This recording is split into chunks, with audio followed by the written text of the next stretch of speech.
अस्सलाम वालेकुम दोस्तों कल्पना कीजिए रात के अंधेरे में हिंद महासागर के बीच मौजूद एक अल्ट्रा सिक्योर मिलिट्री बेस अचानक अलर्ट पर चला जाता है।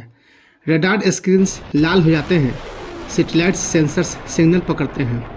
हज़ारों किलोमीटर दूर से एक बैलिस्टिक मिसाइल्स आ रही है। टारगेट डायगो गार्सिया, दुनिया के सबसे सुरक्षित मिलिट्री बेसेस में से एक, और यहीं से शुरू होती है 21वीं सदी की सबसे खतरनाक जियोपॉलिटिकल कहानी। यह सिर्फ ईरान वर्सेस अमेरिका नहीं है, यह है energy war, technology war, information war and economic war.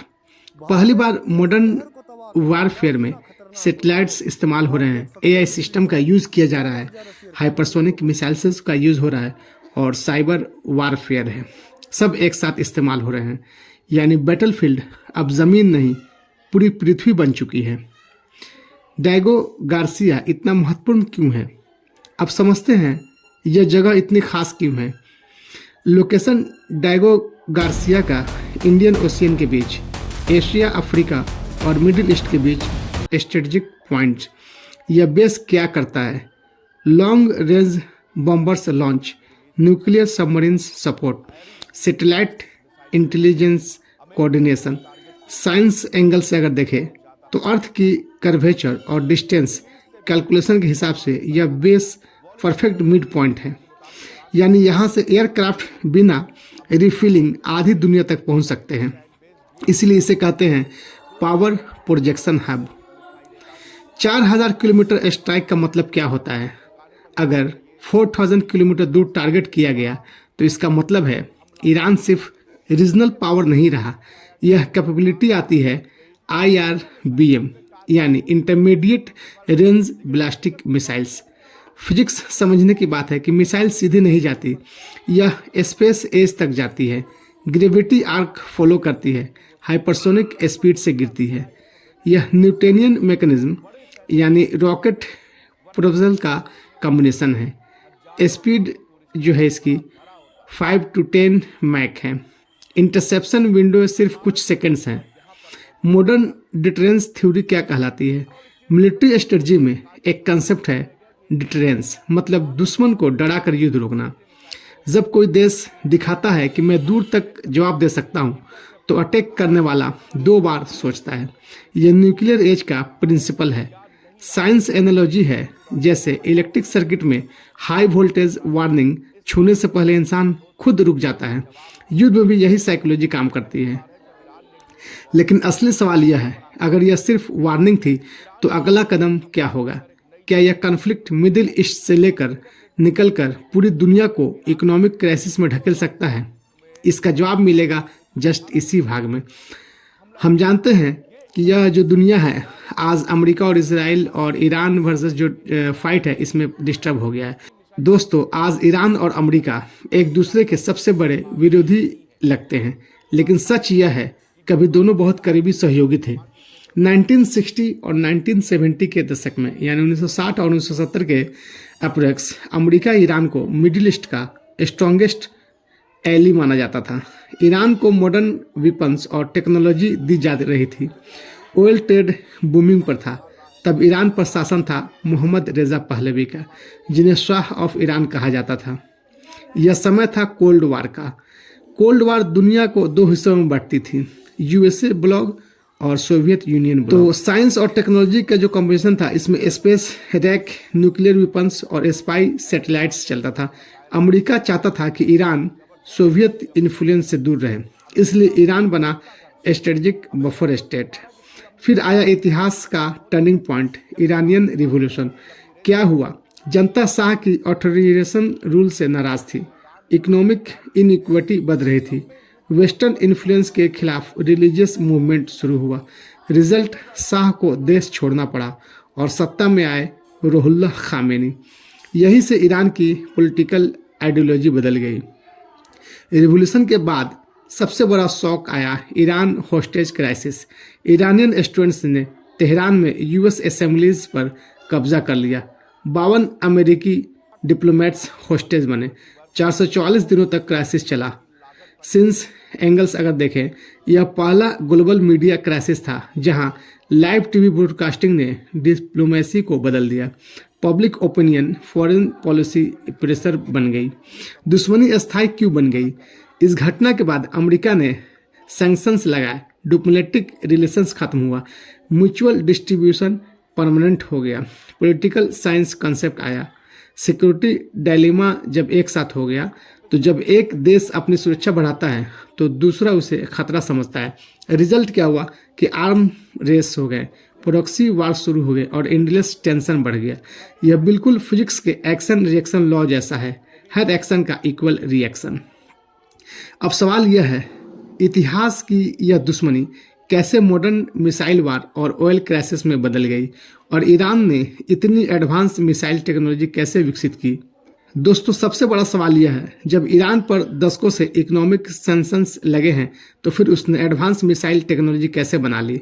Answer है self reliance engineering model. Sanctions ने ईरान को रोकने के बजाय मजबूर किया खुद रिसर्च करने के लिए, रिवर्स इंजीनियरिंग सीखने के लिए, इंडिजिनस टेक्नोलॉजी बनाने के लिए। साइंस में इसे कहते हैं कॉन्स्टेंट ड्राइवन इनोवेशन, जब सीमाएं इनोवेशन को तेज कर देती है। ईरान का मिसाइल प्रोग्राम असल में शुरू हुआ ईरान इराक वार से। उस समय इराक लगातार मिसाइल अटैक्स कर रहा था। ईरान के पास जवाब देने के लिए कैपेबिलिटी नहीं थी। यहीं से ईरान ने फैसला लिया, एयरफोर्स कमज़ोर है तो मिसाइल फोर्स बनाओ। यह स्ट्रेटजी आज भी उसकी मिलिट्री डॉक्ट्रिन्स का कोड है। अब समझते हैं मिसाइल साइंस आसान भाषा में। बैलिस्टिक मिसाइल जो है रॉकेट और फिजिक्स के साथ गाइडेंस कंप्यूटर पे चलता है। प्रोपल्सन सिस्टम, इनमें 3 गाइडेंस सिस्टम करेंगे और थर्ड है री एंट्री व्हीकल। तो पहला जो है प्रोपल्सन सिस्टम, इसमें रॉकेट फ्यूल बर्न होकर थ्रस्ट बनता है। Physics law, Newton's third law, यानी गैस पीछे और मिसाइल आगे बढ़ता है। फिर गाइडेंस सिस्टम में है, मॉडर्न मिसाइल में जीपीएस लगा है, inertia navigation, on board computer AI है, लगातार पोजीशन कैलकुलेट होती रहती है। री एंट्री व्हीकल में है, मिसाइल एटमॉस्फेयर में वापस आते समय 3000 डिग्री सेल्सियस तक हीट बनती है, इसलिए स्पेशल हीट सील्ड मटेरियल लगता है। यह वही टेक्नोलॉजी है जो स्पेस क्राफ्ट वापसी में इस्तेमाल करते हैं। IRBM intermediate range ballistic missile, range 3000 से 5000 किलोमीटर तक का।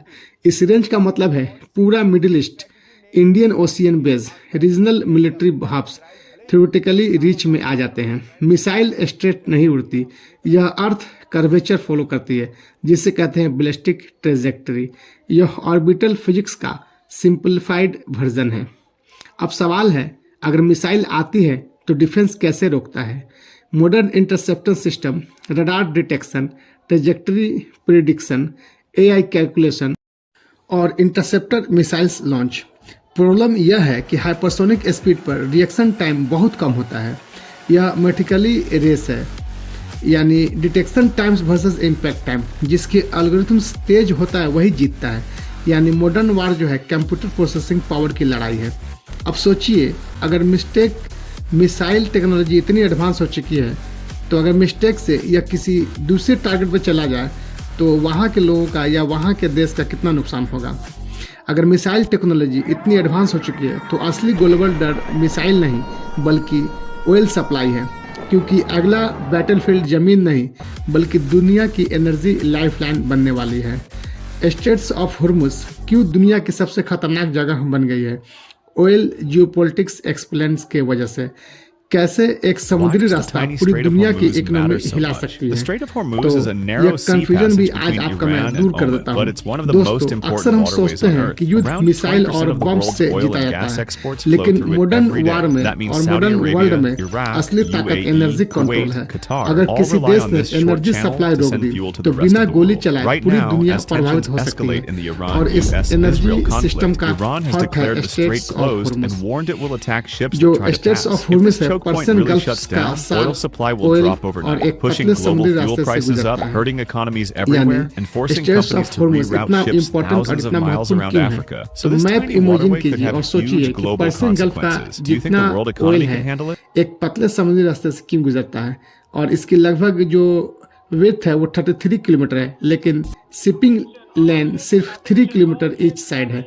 यानी एक छोटा ब्लॉकेज ग्लोबल क्राइसिस, दुनिया का लगभग 20% ऑयल और एलएनजी शिपमेंट्स का बड़ा हिस्सा यहीं से गुजरता है।